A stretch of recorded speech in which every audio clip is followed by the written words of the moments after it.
අද අපි කතා කරන්න යන්නේ නූතන ව්‍යාපාරික ලෝකේ වෙනස්ම විදිහේ දැවැන්ත පෙරලියක් ගැන. පැරණි ආයතනික ක්‍රමවේද සම්පූර්ණයෙන්ම අතහැරලා තනිවම තමන්ගේම අධිරාජ්‍යයක් ගොඩනගන්න සෝලෝප්‍රනෝ විප්ලවය තමයි මේ. මේක නිකම්ම රැකියාවක් ගැන කතාවක් නෙවෙයි, තමන්ගේම ගමනක් ස්වාධීනව සැලසුම් කරන අපූර්ව ආකෘතියක්. හරි, මේ විග්‍රහයේදී අපි ප්‍රධාන කරුණු 6ක් යටතේ මේ කතාව ගොඩනගනවා. සෝලෝප්‍රෙනර් විප්ලවයේ ඉඳලා ලෙවරේජ්, ෆ්‍රීලාන්සින් එක තියෙන වෙනස, පර්සනල් බ්‍රෑන්ඩින් එක බලය, ශ්‍රී ලාංකිකයෙක් විදිහට අපිට තියෙන වාසිය සහ මේ ගැන තියෙන ඇත්ත නැත්ත වෙනකම්ම අපි කතා කරනවා. පළවෙනි කොටසින්ම අපි බලමු මොකද්ද මේ සෝලෝප්‍රෙනර් විප්ලවය කියන්නේ කියලා. මෙහෙම හිතන්නකෝ, ඉස්සර සාර්ථක ව්‍යාපාරියෙක් කිව්වම අපේ අලුවට එන්නේ අඩි දහස් ගණනක ලොකු බිල්ඩින්, ටයි කෝඩ් දාගත්ත සේවකයන්, ලොකු මීටින් රූම්ස් වගේ දේවල්නේ. හැබැයි අලුත් යුගය ඊට වඩා සම්පූර්ණයෙන්ම වෙනස්. දැන් තනි පුද්ගලයෙක්ට තමන්ගේ ලැප්ටොප් එකයි මානව බුද්ධියයි විතරක් පාවිච්චි කරලා සමස්ත සමාගමකම වැඩ තනියම මෙහෙවන්න පුළුවන් තරමටම මේ ආකෘතිය වෙනස් වෙලා. කැලේ රජා දඩයම් කරන්නේ තනියම. ඇත්තටම මේ කතාව ඇතුලේ ලොකු තේරුමක් හැංගිලා තියෙනවා. නූතන නිර්මාණකරුවෙක්ට තමන්ගේම අධිරාජ්‍යයක් ගොඩනගන්න තවත් විශාල කණ්ඩායමක් පස්සේ යන්න ඕනේ නෑ. තනිවම ස්වාධීනව නැගී සිටින්න අද වෙනකොට තාක්ෂණය විසින් අපිට පාර කපලා දීලා ඉවරයි. හරි, අපි දෙවෙනි කොටසට යමු. ඒ තමයි කෝඩ් සහ කොන්ටෙන්ට් හරහා ලැබෙන ඩිජිටල් ලෙවරේජ් එක. දැන් ප්‍රශ්නයක් එන්න පුළුවන්, සේවකයන් දහස් ගණනක් නැතුව තනි පුද්ගලයෙක් කොහොමද මෙහියුම් මේ තරම් ලොකෝට පුළුල් කරන්නේ කියලා. මෙන්න මෙතනදි තමයි ලෙවරේජ් එමත් නැත්නම් වාසිය කියන concept එක වැදගත් වෙන්නේ. මෙතනදි කරන්නේ මානව ශ්‍රමය වෙනුවට කෝඩ් සහ කන්ටෙන්ට් පාවිච්චි කරන එක. ඒ කියන්නේ කෘත්‍රිම බුද්ධියයි ස්වයංක්‍රියාකරණයයි හරහා කිසිදා වෙහෙසටපත් නොවන ශ්‍රම බලකායක් අපි නිර්මාණය කරගන්නවා. එකවරක් හදන වීඩියෝ එකක් ලෝකේ පුරාම මිනිස්සු බලනවා නම්, එහෙමත් නැත්නම් මෘදුකාංගයක් ස්වයංක්‍රීයව රන් වෙනවා නම්, අන්න ඒක තමයි නියම ඩිජිටල් ලෙවරේජ් එක. සරලවම කිව්වොත් ලැප්ටොප් එකක් ඇතුලේ විදුලි වේගයෙන් වැඩ කරන සේවකීන් දහස් ගණනක් ඉන්නවා කියන එක තමයි මේ නව ක්‍රමවේදයේ යථාර්ථය. නවීන ඩිජිටල් ටූල්ස් පාවිච්චි කරනකොට ලොකු ස්ටාෆ් එකකට පඩි ගෙවනවා වෙනුවට තනි පුද්ගලයෙකුට ලබා ගන්න පුළුවන් ප්‍රතිදානය ගැන හිතා ගන්නවත් බැරි තරම් විශාලයි. තුන්වන කොටසින් අපි කතා කරමු සෝලෝ කෙනෙකුයි ෆ්‍රීලාන්සර් කෙනෙකු අතර තියෙන වෙනස. ගොඩක් අයට මේක පැටලෙනවා. ෆ්‍රීලාන්සර් කෙනෙක් සහ සෝලෝප්‍රෙනර් කෙනෙක් කියන්නේ එකම කෙනෙක් කියලා හිතුවට මේ දෙක අතරේ අහසට පොළොව වගේ වෙනසක් තියෙනවා. ෆ්‍රීලාන්සර් කෙනෙක් කරන්නේ තමන්ගේ කාලය මුදල් බවට පත් කරන එක. ඒ කියන්නේ වැඩ කරනවා නම් සල්ලි ලැබෙනවා. වැඩ නවත්තුවොත් ආදායමත් නවතිලා යනවා. හැබැයි සෝලෝප්‍රෙනර් කෙනෙක් කරන්නේ ඊට වඩා වෙනස් දෙයක්. එයාලා සිස්ටම්ස් එහෙමත් නැත්නම් පද්ධති නිර්මාණය කරනවා. ඒක දිගටම ස්වාධීනව වැඩ කරන ආකෘතියක්.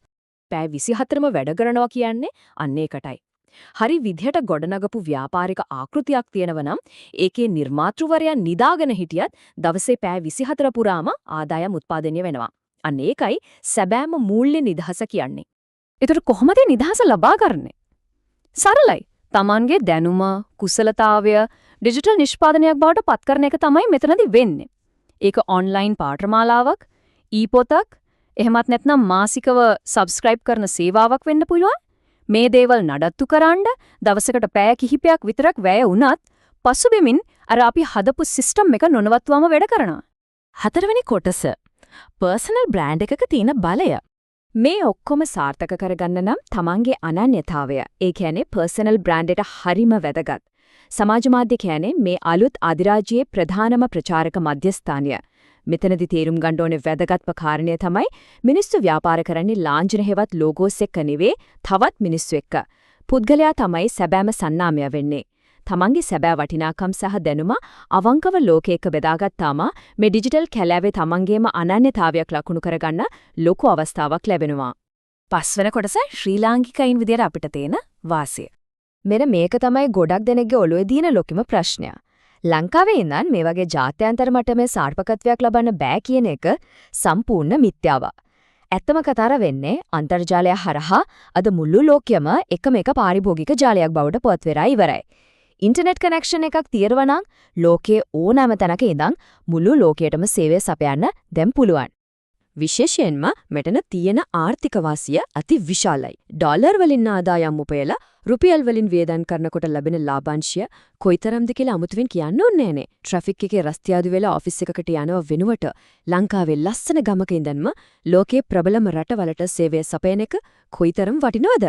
6 වෙනි කොටස මේ ගැන තියෙන ඇත්ත සහ බොරුව. හැබැයි ඉතින් මේ කතාවේ තියෙන ග්ලැමර් එක ගැන විතරක් කතා කරලා මදි. මේ ගමන ඇත්තරම කොයිතරම් දුෂ්කරද කියන එක අපි පිළිගන්න ඕනි. මේක ලේසියෙන් සල්ලි හොයන ක්‍රමයක්. මේ ගමන හරි පාළුයි. මේකට ලොකු ප්‍රාග්ධනයක් ඕනේ කියන ඒවා හුදෙක් මිත්‍යාවන් විතරයි. ඇත්තම කතාව තමයි මුර්කාලේදී CEO, PN සහ මාකටිං මැනේජර් කියන මේ සියලුම භූමිකාවන් තනියම කරන්න සිද්ධ වෙනවා. සේවකයන් නැති වුණත් ශක්තිමත් නෙට්වර්ක් එකක් හදාගන්න එකත් අත්‍යවශ්‍යයි. කොහොම වුණත් මේකට ඕන කරන ලොකුම ආයෝජනය වෙන්නේ තමන්ගේ ලැප්ටොප් එකයි තමන්ගේ දැනුමයි විතරමයි. ලෝකේ වෙනස් කරපු හැම ලොකු අදහසක්ම මුලින්ම ආවේ එකම මිනිස්සෙක්ගේ ඔළුවට. රංචුවක ඉන්නකොට දැනෙන ආරක්ෂාවෙන් මිදිලා තනිවම Tamanගේම පාරක් හදාගන්න එක ලේසි දෙයක් නෙවෙයි. සමහර විට අනිත් අය hina වෙන්නත් පුරුවන්. හැබැයි මේ හුදකලා ගමනේ අවසානය කවුරුත් හිතනවට වඩා අතිවිශාල සාර්ථකත්වයක් වෙන්න පුරුවන්. ඉතින් මේ කතාව අවසන් කරන්න කලින් අපි හිතන්න ඕනේ වැදගත්ම ප්‍රශ්නයක් තියෙනවා. දිගටම අර සුපුරුදු රංචුවේම රැඳනවද? එහෙමත් නැත්නම් තනිවම රජ කරනවද? මේ ඩිජිටල් කැලෑවේ තමන්ගේම හැකියාවන් හොයාගෙන යන්න අදම පටන් ගන්න පුරුවන්. හැබැයි තනියම රජ වෙන මේ විප්ලවයේ තියෙන ලොකුම අභියෝගයේ විදිහට පේන්නේ මොකද්ද? අන්න ඒක ගැන තවදුරටත් කල්පනා කරලා බලන්න කියන ගමන් අපි අදට මේ විග්‍රහය මෙතනින් අවසන් කරනවා.